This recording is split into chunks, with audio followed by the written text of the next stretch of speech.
Hi everyone, welcome to Function Pilates. I'm Vanessa Kelly, master trainer and studio owner of Function Pilates located in Tempe, Arizona.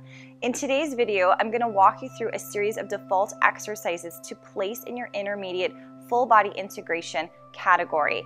I'm working on a balanced body piece of equipment, and the springs I've chosen for this video today is one red and one blue spring, which equals about 1.5 springs if you're working on a different model. I understand as a student this can be overwhelming and challenging as you're piecing together exercises for your client. So the videos here are here to help and assist you throughout the learning process. So if you do like the videos, please don't forget to subscribe, like, and share, and I hope to have you along the journey. Starting in up stretch 1, heels 3/4 of the way against the shoulder blocks, make sure the weight of the body is shifted back. Their hips should be ideally over the ankles. Prepare to cue them to hinge from their hips while the upper body remains quiet and stable. Inhale, press back. Exhale, pull the carriage in. I really enjoy teaching this exercise in a neutral to flat spine position because the extension can feel really good for a much needed stretch. If the stretch feels too intense for the client, then modify with the micro bend to the knee.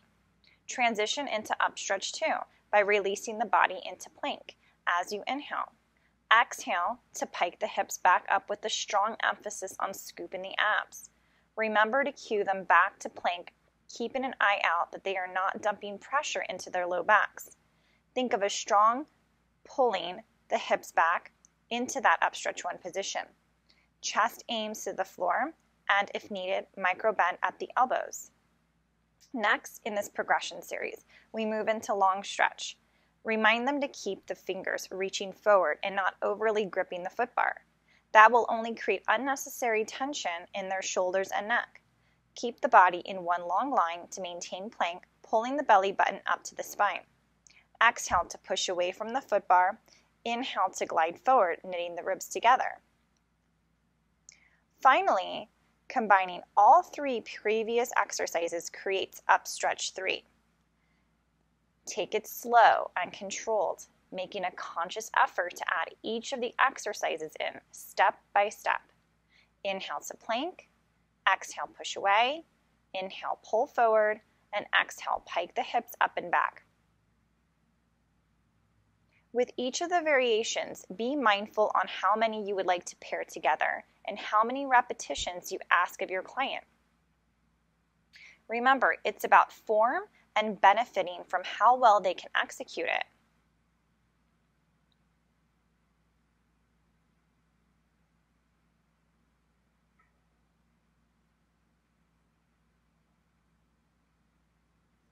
From here, with your more advanced client, we'll move into arabesque.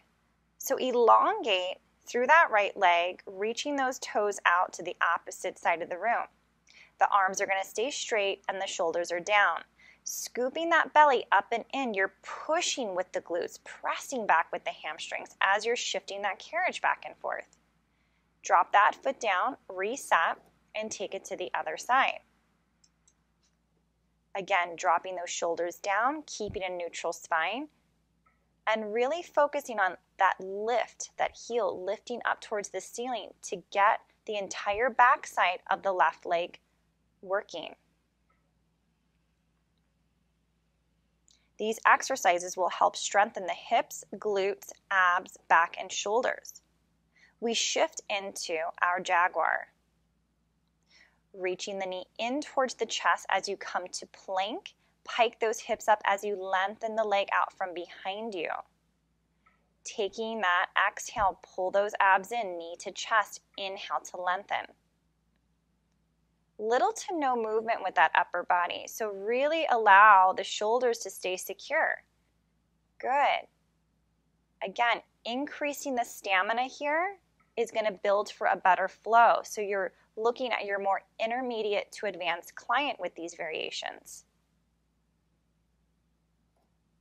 As we set up for our next jaguar in, lengthen out through that left leg, drive the knee into the chest. Focus on the leg reaching out of the hip socket, again very long, and relax with the shoulders, letting the muscles below the armpits stay engaged. We went over several different variations of full body integration. So pick and choose which variations are best for your client. And this concludes the intermediate full body integration series. Follow me into the arm series, explain rowing back 1 and 2.